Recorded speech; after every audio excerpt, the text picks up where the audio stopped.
German pilots couldn't believe it. They watched in total shock as the P-38 Lightning's twin engines outran their Bf-109s at altitudes where flight should have been impossible.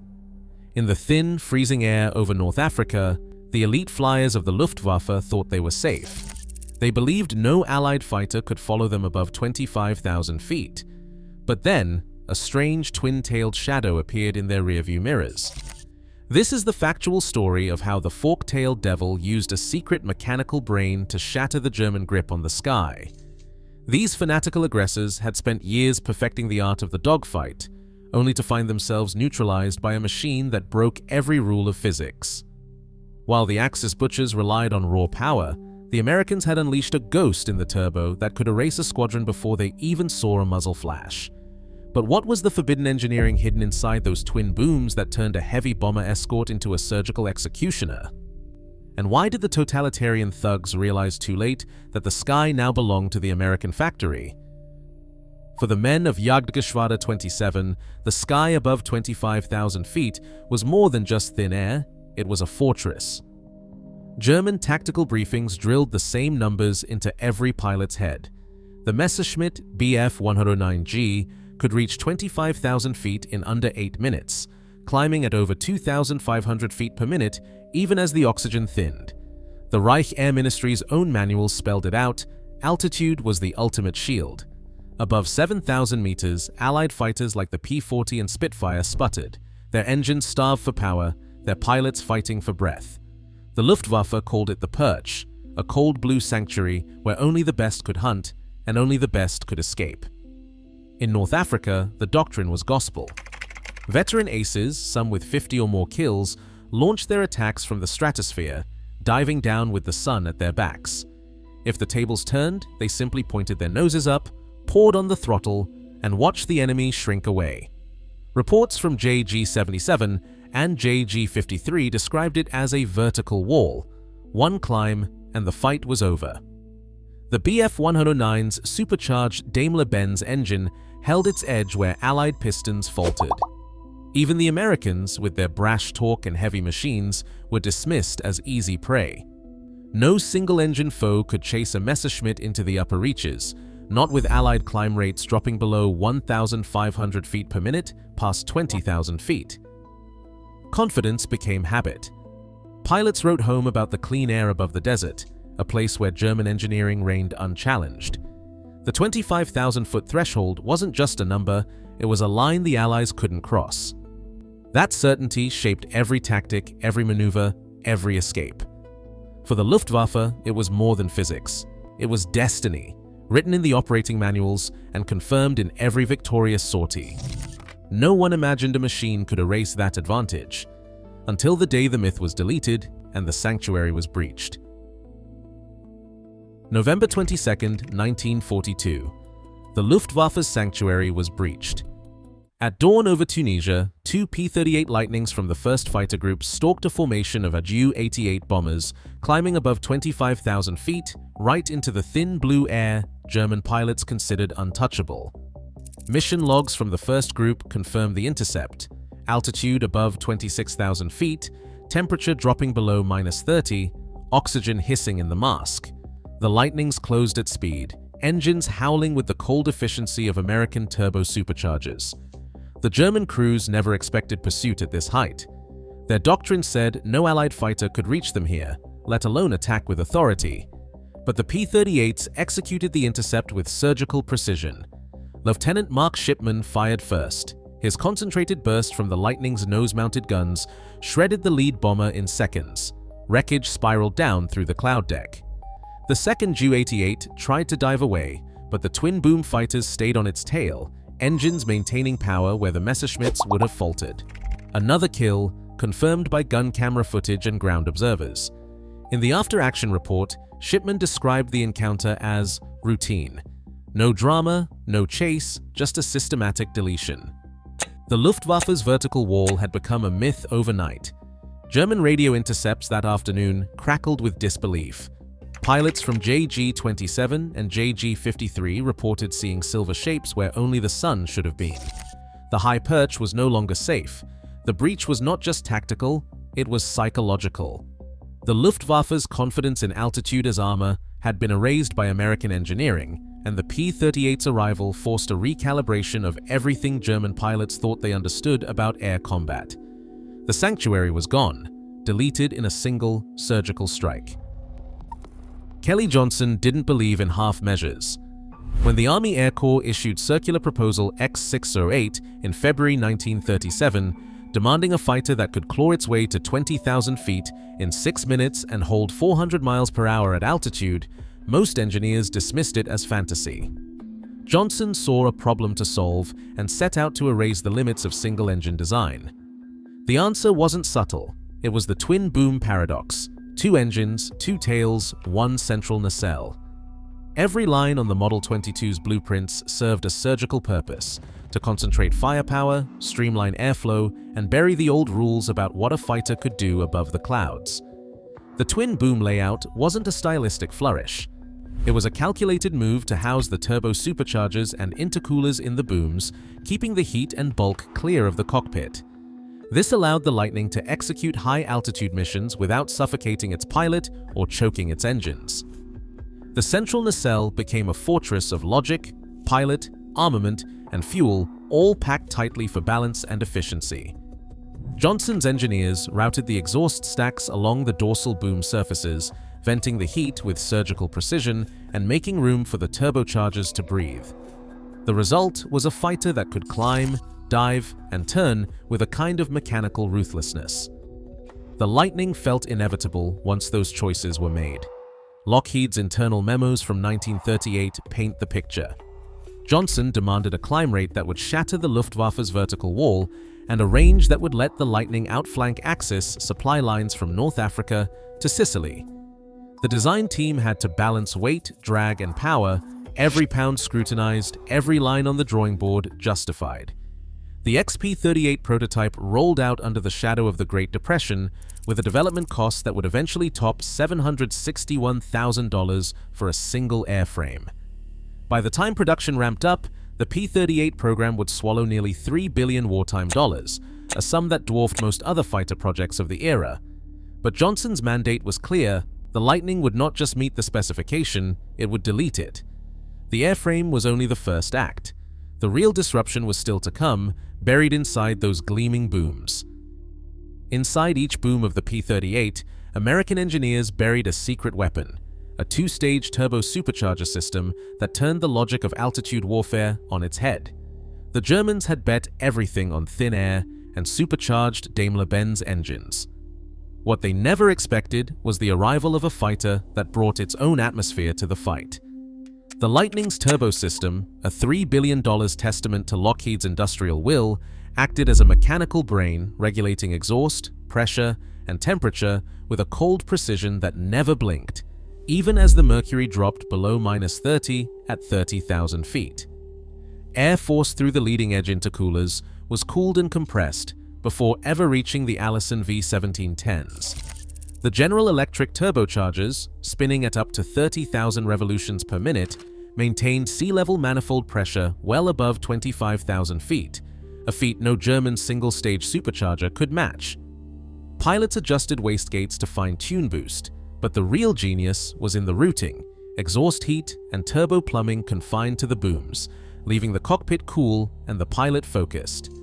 Every climb, every dive, every sustained burst of speed was a calculation executed by this mechanical brain, erasing the Luftwaffe's margin for error. Torque was the next problem, solved with counter-rotating propellers. Instead of fighting the spiraling pull of 2 massive V12s, the P-38's props spun in opposite directions, cancelling out the twisting force that plagued single-engine fighters. The equations were simple, the results surgical: torque neutralized, roll rate maximized, no sudden snap rolls, no surprise stalls at the edge of the envelope. United States Army Air Corps and the National Advisory Committee for Aeronautics test data confirmed it, where the Bf-109 yawed and bucked, the Lightning stayed level, even at the edge of control. This was not brute force. It was a systematic deletion of old physics, a $3 billion wager that American engineering could bury the myth of altitude invincibility. In the hands of a pilot, the P-38 became a silver sledgehammer, executing high-altitude attacks with concentrated mechanical certainty. The Luftwaffe's sanctuary had been shattered not by luck, but by the turbocharged mathematics. Silence settled over the airfields of JG-27 and JG-53 in the days after the Lightning's first high-altitude kills. Mess messengers delivered the news in clipped, stunned voices. The after-action logs, once filled with bravado, now carried a different weight. On November 24, 1942, Oberleutnant Karl-Heinz Bendert wrote in his diary, "We saw two silver shapes above us where only clouds should be. They climbed with a certainty I have never seen. Our altitude means nothing now." The handwriting on the page wavered, the ink pressed hard, as if to force sense into what he had witnessed. Pilots gathered in the ready rooms, staring at chalkboards where the old rules had been erased. The nickname spread first as a muttered curse, Gabelschwanz Teufel, fork-tailed devil. The shape haunted their briefings. The twin booms burned into every memory of a failed escape. Feldwebel Hans Stiegler, JG-77, scrawled on December 2nd, "The fork-tailed ones come from nowhere, higher than we can reach. Their engines do not tire." The shock ran deeper than lost aircraft. Hauptmann Franz Schiess, credited with 17 Lightnings destroyed, confessed in a letter home, "There is a new American machine that climbs like a rocket. We cannot outpace it, even above 8,000 meters. It is a surgical executioner. We have no answer." The old doctrine unraveled in real time. Mission planners began to whisper about changing tactics, abandoning the high perch that had been their sanctuary. Veteran ace Johannes Steinhoff wrote, "We are hunted now. The thin air is no shield. The enemy follows, even here." The Lightning's arrival did not just shatter formations, it fractured the psyche of the Luftwaffe's best. The myth of altitude invincibility, built on years of German engineering, had been deleted by a machine they did not understand. The fork-tailed devil was no rumor. It was a fact, etched in the diaries of men who had once ruled the sky. Orders arrived at the squadron level with a new kind of urgency.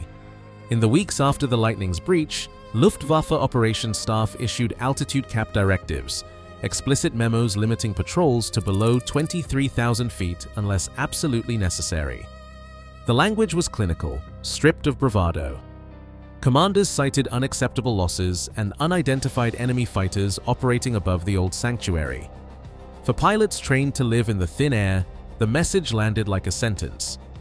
The vertical wall had become a ceiling. Unit logs from JG-27 and JG-53 record abrupt changes in mission profiles. Intercepts that once began at 27,000 feet now launched from 18,000 feet, with standing orders to avoid sustained climbs unless the enemy was clearly identified. Veteran staffels abandoned the high perch, shifting to layered patrols at lower altitudes, where the odds felt less lopsided. The shift was not tactical, it was systemic. Every sortie became an exercise in caution. Luftwaffe planners, once obsessed with altitude advantage, now debated the risk of exposing their best pilots to the Lightning's surgical reach. Operational memos from December 1942 referenced the new American twin-engine type by silhouette and performance, warning that fork-tailed fighters could sustain pursuit and attack above 8,000 meters. The directives were explicit. They warned against engagement above 7,000 meters unless in superior numbers. For the first time since the start of the Desert Campaign, the Luftwaffe's doctrine acknowledged an enemy who could erase the vertical escape. Pilots, once encouraged to climb for safety, now received briefings that described the upper air as hostile territory. The psychological effect was immediate. Squadron leaders, stripped of their old confidence, began to ration their climbs and limit their exposure. The myth of the untouchable perch had been erased by a single mechanical paradox: 2 engines and 1 purpose: to hunt where no one else could follow. The fork-tailed devil was not just a rumor on the wind, it was a standing order to retreat from the sky itself. In April 1943, Operation Flax was not a battle. It was an industrial execution. The United States Army Air Forces launched a systematic hunt for Axis air transport across the Mediterranean. P-38 Lightnings, flying in coordinated sweeps with Warhawks and Spitfires, turned the air corridors between Sicily and Tunisia into a gauntlet. The numbers tell the story with surgical clarity. In just 3 weeks, nearly half of all Axis transport aircraft operating in the theater were destroyed. Luftwaffe records show that between April 5th and April 22nd, over 200 Ju-52s and Italian SM-82s were shot down or burned on the ground. On April 18th alone, later called the Palm Sunday Massacre, P-38’s and their escorts destroyed 24 transports and 10 escorting fighters in a single running engagement, with most of the enemy aircraft lost over the sea. By the end of the month, Axis airlift capacity in North Africa had collapsed. United States Army Air Force's mission tallies confirm over 400 sorties flown by Lightning groups, with confirmed kills exceeding 150 transports. Theater commanders, reviewing the loss rates, called the outcome catastrophic. The Luftwaffe's aerial lifeline had been surgically severed by concentrated, relentless American firepower. The myth of German control over the sky was no longer just broken. It was erased, one sortie at a time. Lockheed's assembly lines ran day and night, each shift pushing the limits of what American industry could deliver. The numbers tell the story with a cold, implacable force.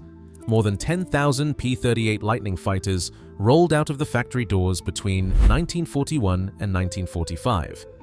Each airframe carried the weight of Kelly Johnson's impossible requirements: speed, altitude, firepower, and range, distilled into metal and rivets by a workforce that understood the stakes. The Lightning was no boutique experiment. It was mass-produced precision, a mechanical paradox scaled for total war. With drop tanks slung under its wings, the P-38 could reach a combat radius of nearly 2,000 miles. This range turned the Mediterranean and North African theaters into hunting grounds, allowing American squadrons to execute strikes deep into Axis territory, while the Luftwaffe's own fighters strained to defend their shrinking airspace. The ability to loiter, pursue, and return, sometimes on a single engine, became a relentless pressure, grinding down enemy morale and supply lines alike. Behind every Lightning in the sky stood the collective might of American industry. Lockheed's output was not just a statistic, it was a force multiplier, a symbol of how engineering vision and manufacturing muscle could erase the tactical doctrines of an entire enemy air force. The factory floor became a second front, feeding the sky with silver sledgehammers until the Luftwaffe's sanctuary was buried under waves of mechanical certainty. Today, the technical autopsy is complete. The P-38 didn't just erase Luftwaffe aircraft, it deleted an entire doctrine. American industry built a $3 billion paradox, a surgical machine that rewrote the rules at 30,000 feet. In every future conflict, the lesson endures. Superiority is not claimed by myth, it is executed in metal, math, and nerve. The ghost in the turbo still haunts any adversary betting against American innovation.